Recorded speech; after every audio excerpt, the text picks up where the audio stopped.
Movies కాంబినేషన్లో ఉంటాయి sir. For example hero heroine, hero producer, hero director అలా. అలా కాకుండా ఒక ముగ్గురు నలుగురు కలిసి కాంబినేషన్ మూవీ తీసిన మూవీస్ ఉన్నాయా? ముగ్గురు నలుగురు కాదు, 5 కాంబినేషన్లో 4 సినిమాలు వచ్చాయి. ఇది చాలా రేర్. ఇది చిరంజీవి గారికి వచ్చాయి అండ్ అన్నిటికన్నీ బ్లాక్ బస్టర్స్ అన్నమాట.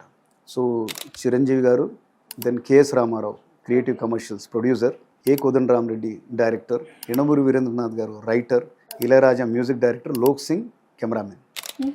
సో వీళ్ళు కలిసి 4 సినిమాలు చేశారు. అభిలాష 1983లో వచ్చింది, ఛాలెంజ్ 84, దెన్ రాక్షసుడు 86 అండ్ మరణ మృదంగం 88లో వచ్చిందనమాట. ఓకే. ఈ 4 సినిమాలు కూడా చిరంజీవి గారికి క్యారియర్కి చాలా ప్లస్ అయ్యాయి. పర్టికులర్గా అభిలాష ఆయన క్యారియర్కి ఒక మెట్టు లాంటిది అది. అండ్ పవర్ఫుల్ సబ్జెక్ట్స్ అన్ని సినిమాలకు కూడా.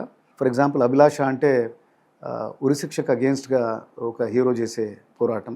ఛాలెంజ్ ఏమో ఒక పేదవాడు బట్ తెలివిగలవాడు, బాగా డబ్బుతో కళ్ళు మూసుకుపోయిన వాడితోటి ఛాలెంజ్ చేస్తాడనమాట. ఆయనే చెప్తాడు, 50 లక్షల రూపాయలు 5 ఏళ్లలో న్యాయబద్ధంగా సంపాదిస్తే నా కూతుర్నిస్తానని విలనే ఛాలెంజ్ చేస్తాడు.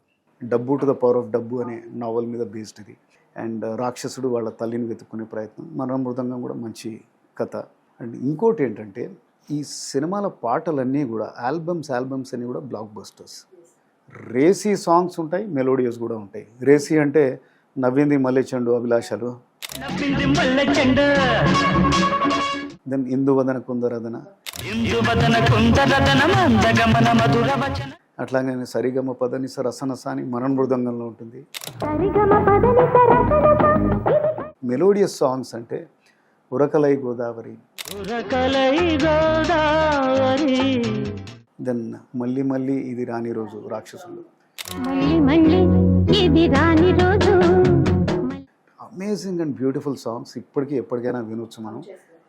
చిరంజీవి గారి ఫ్యాన్స్కి అయితే ఈ సినిమాలన్నీ ఊపేసినాయి.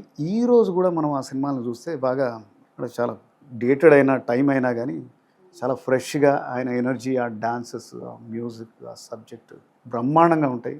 సో ఇలాంటి కాంబినేషన్లో 5 తోటి ఇన్ని సినిమాలు వచ్చి సక్సెస్ కావడం ఇది అనుకుంటా. గ్రేట్.